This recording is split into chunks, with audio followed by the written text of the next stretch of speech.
probably the better pitchers and have had the more explosive performances this year. But both of them have spent time on the DL. Both of them have missed starts.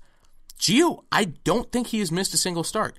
He has been consistently on the mound performing for the Nats. And that, in my opinion, is more valuable than any statistic you can put up. Yeah, since he joined the Nats in 2012, he's thrown in 32 games, 27 games, 31 games, 32 games, and this year 28. I mean, that's consistency. And you can't replace that. I mean, you can go through the top pitchers. Like, if you ask the average Joe to name the best pitchers in the MLB, the best, 15 pitchers, I'd say probably 60% of those pitchers that person would name normally miss time during a regular season. And Gio, while he may not be the guy who's going to have a sub-2 ERA, the guy who averages 10-plus strikeouts per 9, he's the kind of guy who's going to go out there and he's going to give you whatever he's got 100% every single time that you ask him to go out. And he's not going to miss time. Yeah. So, the guy's a gamer. I'm just trying to look at his stats between 2012 and 2017, which 2012 was his Cy Young possible year. 21-8, which I already mentioned, 14-6 this year.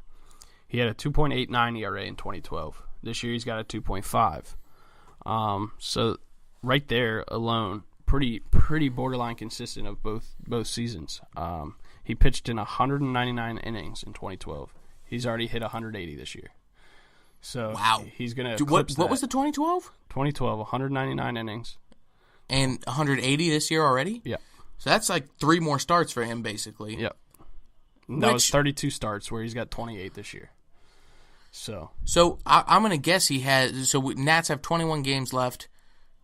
He's probably got 3 to 4 more starts. Depending what we do, because we've been spacing So starters. he should pitch about 200 innings. In 2012, he gave up 149 hits, whereas this year he's given up 136.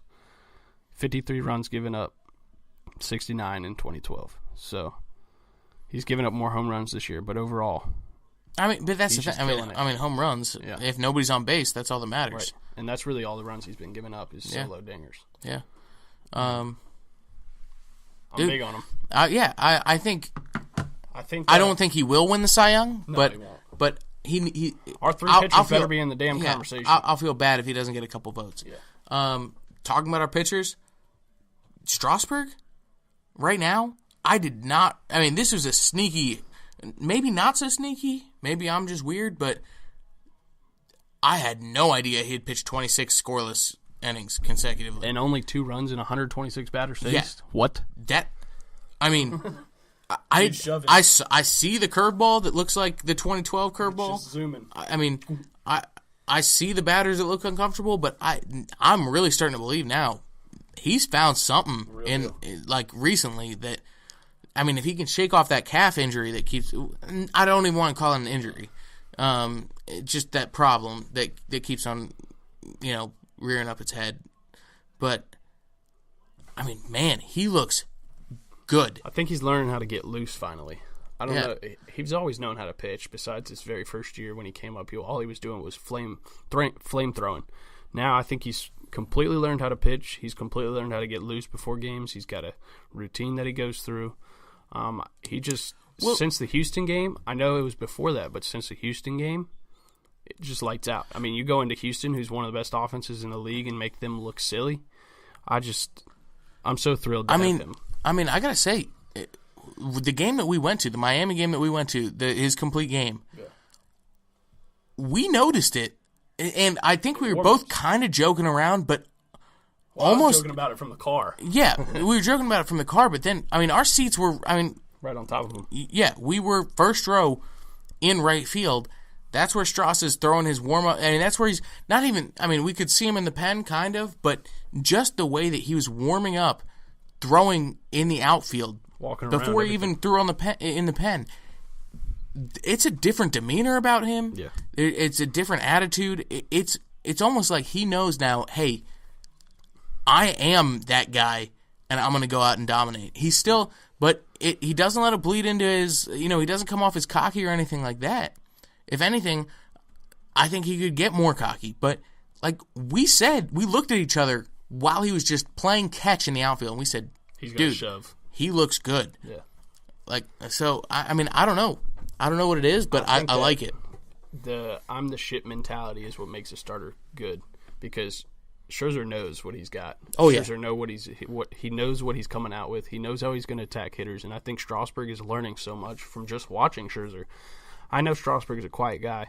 I don't know if they sit on the bench and talk to each other, but I think he just takes notes of how Scherzer goes about his daily starts and what it takes. And I think in the long run, Strasburg knows he's got to earn the contract that he got last year, and he's proven it. And we know when he's healthy, when he doesn't have that durability question, he's just going to go out there and shove. He's going to be consistent.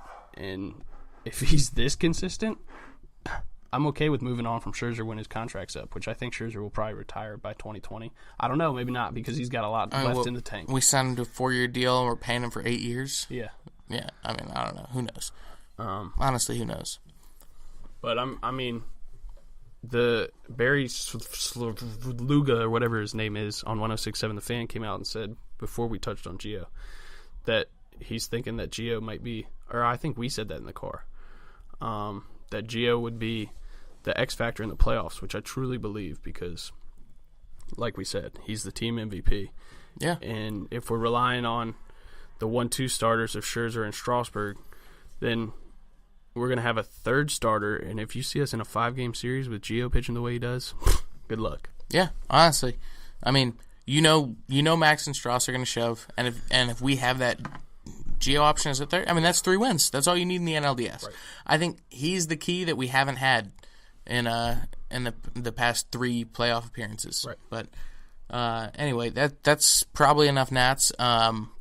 Hey, Pat. Hey, Pat. Could you just update us on the Chiefs Patriots game? 21-17 Chiefs, 6 minutes left. Oh, 21-17 Chiefs, 6 minutes left in the third. Tyreek Hill got a bomb, I saw, to take the lead. Tyreek Hill got a bomb. Yeah, he did. Let's go. You got anything else to say to the podcast? FP's a fucking idiot. Excellent audio. And in case you didn't hear that, he said he loves FP Santangelo. Dude fucking sucks. Okay, thanks, Pat. I don't know if you want to dive into some Redskins talk. Honestly, I think we had enough Redskins talk Yesterday. yesterday. The only thing that concerned me today was seeing that Jameson Crowder was, nursing something, he had a hip injury, hip flexor, but he'll be fine. He'll be fine. It's the Eagles. He'll it's be a division fine. rival. It's- He's coming out. it's scary that the NFL, last year they made this change last year, but they took probable as an injury classification away, so teams can't classify somebody as probable. Now everybody's either- questionable. It's either you're active or you're questionable.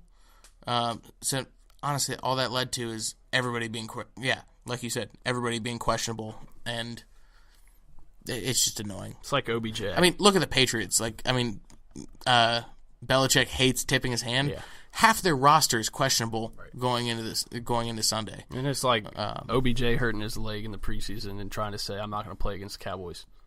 Yeah, Okay. it's all a big It's a show. mind game, and it's big really show, not yeah. a mind game, because everybody knows the best player is going to come out on that Sunday when they're playing their division rivals. Yeah. Yeah. Do we got any other big sports news? We're recording this a little bit late. We both have early mornings, so we might cut this episode a little bit short, aka the length that we thought we were going to make all of our episodes. You got anything else really big sports related, DC sports, that we want to get in before the best segment ever? No, I don't think I think we're good to go on. Yeah? You think so? Yep. Are you sure? Yes.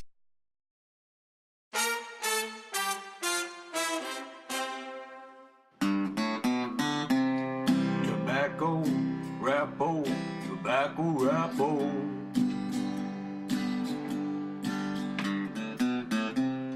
Tobacco, rappo, tobacco, rappo. Shout out to Chris Hansen. And we're back. It's us. We're still here. Hello. So, Corey, Rankings today? rankings today. You got Couldn't tell anything? Couldn't tell you. Go ahead. You got to say something. Top. I don't know. I don't have any thoughts. You don't have. You got zero thoughts. Okay. What are we thinking of here? Top 3 Game of Thrones moments Okay. from seasons 1. I mean, in honor of Game of Thrones, honestly, look, all of us out there just went through a Sunday without Game of Thrones, and it's not easy, and we don't know when we're going to get it back. So, I think in honor of that, we have football this Sunday, which is good. Everybody can watch Sunday Night Football now, but just as a tribute to Game of Thrones and everybody who was sad last Sunday, I think we got to go top 3 Game of Thrones moments, whether they're sad. Mine are going to pretty much be all in season 7 just because it's fresh. My number 3 moment is, I don't even know the dude's name. The guy that came and rescued Jon Snow out of the ice. What's his name again? The guy with the flaming. What's his name? I forgot. Uncle Benjen. Yes. AKA Cold Hands. That was my number 3 That moment. was one of the Snow. coolest shots. Hell yeah. Jon Snow's dead. He should have been dead done. anyway. Yeah. Well, there's a whole different argument there to be had, which is, Jon Snow is Azor Ahai, with the prince that was promised, who's made of sword. He is ice and fire. Yeah, so I saw that. all that. But yeah, I mean, that was cool. That was epic. That was really cool. He had the flail, or whatever you call that thing. I think it's a flail. Mace. No, mace is on a firm rod. Staff. I think it's a flail. It's a. I'm pretty sure it's a flail. It's like what a priest walks around with when he's blessing people. No, that's like a little tiny, like, I don't know. Oh yeah, that's not. No, when he blesses people, he has like he's got the that's a mace. spoon. That's a mace. That's the frankincense. Yeah. The incense. But he was waving around with fire. He's waving around, exactly. Yeah, we just got Father Pisano out here riding in on horseback, waving his incense around. But yeah, okay, that's a good number 3 moment. I mean, we could go with all season 7. I don't know. Maybe you can make your season 7. It's going to be a weird ranking. I'll make mine the other seasons, although it's hard to narrow them down. Yeah. My number 3 moment, I'm going to go with Tyrion killing his father, Tywin, because that was really the culmination. Honestly, I was a little bit disappointed with I've been disappointed with Tyrion since he left King's Landing. I think like Lannister Tyrion was the best Tyrion when he was still trying to, like, he still had it in his mind that he had to fulfill like his family's legacy. And he's just so clever. I loved seeing him interact with Cersei and Tywin and Jaime on a regular basis. And I love seeing him slap Joffrey across the face. It was just great. But yeah, he's kind of been forced into being a more serious character now, a wiser character. He's always been wise, but he's been funnier. He's had that liberty to be funny, and now he's really got to be like very tactical. The advisor, the voice of reason. He still gets his little little quips in there. Yeah. But yeah, that was one of my favorite moments. That honorable mention in conjunction with that scene is his, like, when he's in the courtroom, in the throne room, on the stand, saying that he's innocent of what he's charged with, but he is guilty of being a dwarf. That was great. I was going to do an honorable mention before I do my number 2. When the Dragons were debuted. I don't know what season that was. The very end of season 1. I mean, wait, do you mean big dragons? No, like the first time you saw a big dragon? No, or when they were... No, very end of season 1, I think. 1 or 2, yeah. That's my honorable mention, number 2. And then number 2 is when Theon in season 7, this last one, decided to come out and say, I'm going to get my sister, let's go. And I don't remember the dude's name already, but the dude that wanted to kick his ass, and then he ends up kicking his ass. I don't know if we were ever even introduced to that guy. Yeah. But Theon kicking his ass, And Well, after getting his ass kicked, Right. let's just say that. and looking like he was going to swim after his sister, but then just takes the entire